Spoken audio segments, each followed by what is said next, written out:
मनोहर पर्रिकर ने मना किया। मना किया। मुझे बोला, रोते बोए बोला उन्होंने। 5 राफेल भारत के 5 जहाज गिराए गए। हाँ, तो उनको पता है कि किन किन लोगों ने मुझे आकर मटेरियल दिया है। You have the solid sources. Naturally ये प्लेन जो है रफाल, ये हमारी प्रैक्टिस के लिए हो सकता है, वॉर के लिए नहीं। वॉर में कभी नहीं टिक सकती। ये कैसी राष्ट्रवादी सरकार है और क्या ये सेना के साथ भी धोखा कर रही है? ये राष्ट्रवादी सरकार नहीं है, क्योंकि ये एक व्यक्ति के आदेश पर चल रहा है। सितंबर में कुछ निर्णय होगा, उस समय आप पूछ सकते हैं मुझसे इस तरह का निर्णय।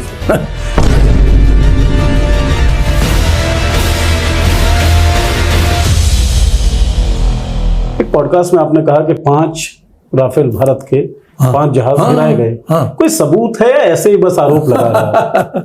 अस्सलाम वालेकुम दोस्तों, बीजेपी सरकार का ये वाहिद बंदा है सुब्रमण्यम स्वामी, जो मान रहा है कि पाकिस्तान ने 5 तैयारी गिराए हैं, जिनमें 3 राफेल थे। और दोस्तों पूरा का पूरा भारत नहीं मान रहा, सिर्फ और सिर्फ अनिल चौहान जो CDS हैं, चीफ ऑफ डिफेंस स्टाफ, उसके अलावा इंडियन आर्मी के vice chief of army staff, और दोस्तों इंडोनेशिया में जो उनके अटाची हैं, ये सब मान रहे हैं। लेकिन भारत नहीं मान रहा, बीजेपी नहीं मान रही, अभी तक नहीं मान रही, पूरी दुनिया मान चुके हैं कि पाकिस्तान ने इतने तैयारी गिरा दिए हैं। भारत को कमर सीधी करने में भी काफी टाइम लगेगा। और अब दोस्तों देखिए कि भारत में मानसून सेशन शुरू हो गया है और अब ये ऑपरेशन सिंदूर को डिस्कस कर रहे हैं, यानी 3 महीने होने को हैं और अब इन्हें ऑपरेशन सिंदूर दोबारा याद आ गया है। जबकि ऑपरेशन सिंदूर में हमारी नेशनल असेंबली में दोस्तों उसी वक्त सारी की सारी डिस्कशन हो गई थी। खुद सोचे कि ये पाकिस्तान से 3 महीने पीछे जाकर अब डिस्कशन कर रहे हैं। हमारे यहाँ तो ऑपरेशन सिंदूर या ऑपरेशन बुनियादुल मरसूस अब दोस्तों हिस्ट्री बन चुकी है और अब पाकिस्तान आगे की तरफ देख रहा है। लेकिन ये भारतीय अभी भी ऑपरेशन सिंदूर में जो तैयारी गिराए गए थे उसी के कीड़े निकालने में लगे हुए हैं। तो फिर इसको खंडन करो, मेरा मजाक उड़ाओ, बहुत आसान होगा। उनको बहुत खुशी होगी कि मैंने कोई बोला है बनावटी, तो फिर वो बोल देते।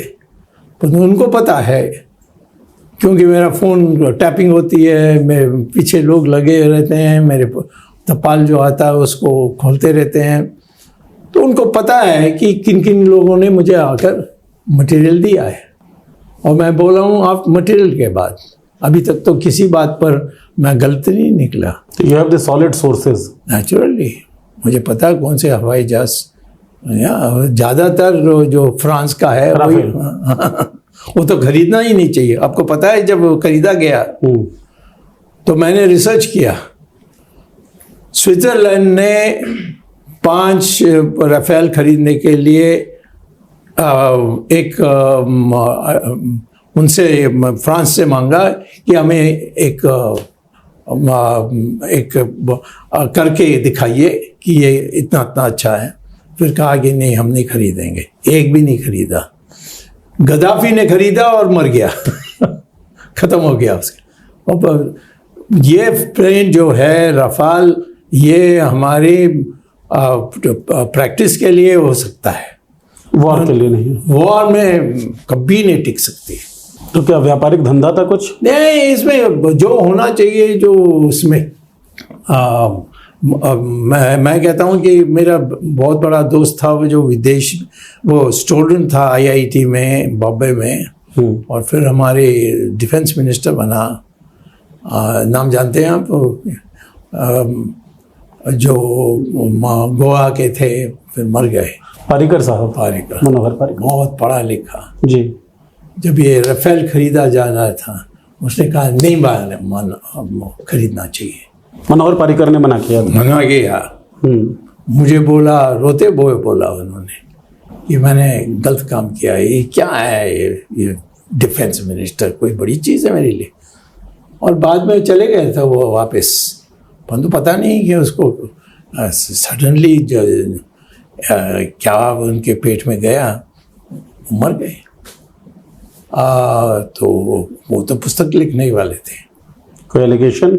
मैं कोई एलिगेशन नहीं कर रहा हूँ, मेरे पास कोई सबूत नहीं है। इतना ही कह सकता हूँ कि वो मेरे घनिष्ठ मित्र थे, मेरे विद्यार्थी जैसे थे। जब मैं बम्बई से लोकसभा जीता तो 2 बार, तो ये मेरे इसमें काम करते, क्यों RSS के थे। RSS मुझे मोदी को कहेंगे कि इसको खरीदना नहीं चाहिए, मोदी सुनेगा बट करेगा नहीं कुछ। आज भी ऐसे ही है, उनको एक ही बार बुलाया है फिलहाल। अब मैं अभी आपको कह सकता हूँ कि सितंबर में कुछ निर्णय होगा, उस समय आप पूछ सकते हैं मुझसे। किस तरह का निर्णय सर? हाँ, किस तरह का निर्णय? जो निर्णय होना चाहिए वो होगा, होना चाहिए होगा तो देश सुधरेगा, नहीं तो अच्छा, इतना हिंट दे दीजिए, संगठन के स्तर पे होने वाला है या सरकार के स्तर पे? सरकार के ही, क्योंकि ये दो टर्म तो हो गए इसके, ये तीसरा टर्म, क्योंकि वो बदल नहीं सके कि ये कारण वो कारण, ये जो हो गया पाकिस्तान के साथ, इसमें टल गया है। बट मुझे लगता है कि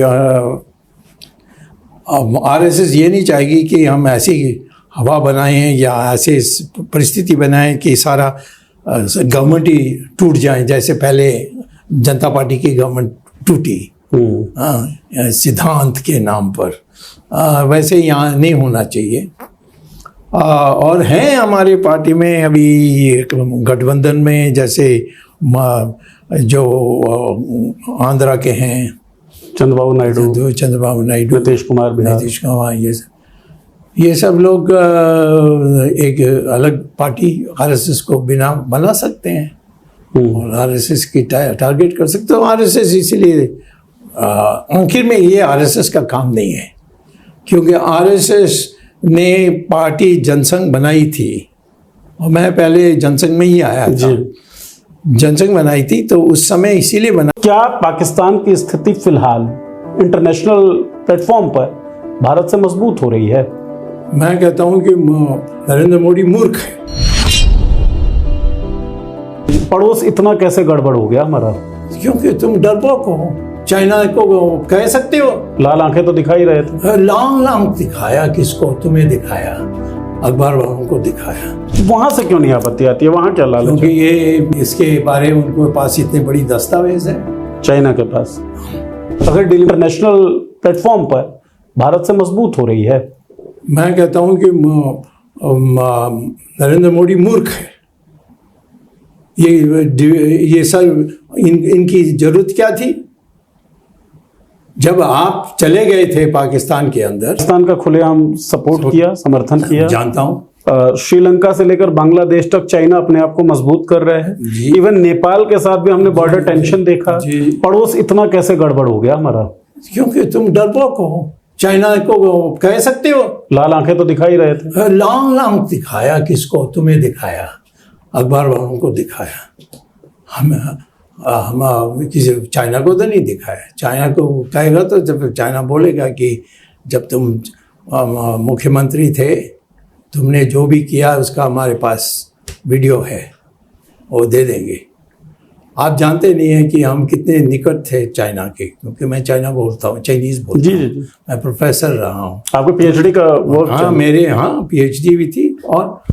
और भी ये है कि वहाँ के स्टूडेंट्स जो हार्वर्ड में आते थे, वो मेरे नीचे काम किया और फिर वहाँ जाकर के सरकार में बड़े पद पा की। तो मैं 16 बार चाइना होकर आया। जी। जिस दिन इन्होंने पार किया, उस दिन मैंने चाइनीज की जो मुखिया है उसको कहा कि वाह, how can you do this, ये आपने कैसा कर दिया? तो उन्होंने कहा कि कोई आपत्ति तो आपके गवर्नमेंट से तो नहीं आ रही है। वहां से क्यों नहीं आपत्ति आती है? वहां क्या लालच? क्योंकि ये इसके बारे में उनके पास इतने बड़ी दस्तावेज है। चाइना के पास? आप कह रहे हैं अमेरिका के पास भी डॉक्यूमेंट्स हैं, चाइना के पास भी? इसीलिए दोनों के सामने कुछ नहीं बोल सकता। कहता युद्ध विराम, युद्ध विराम।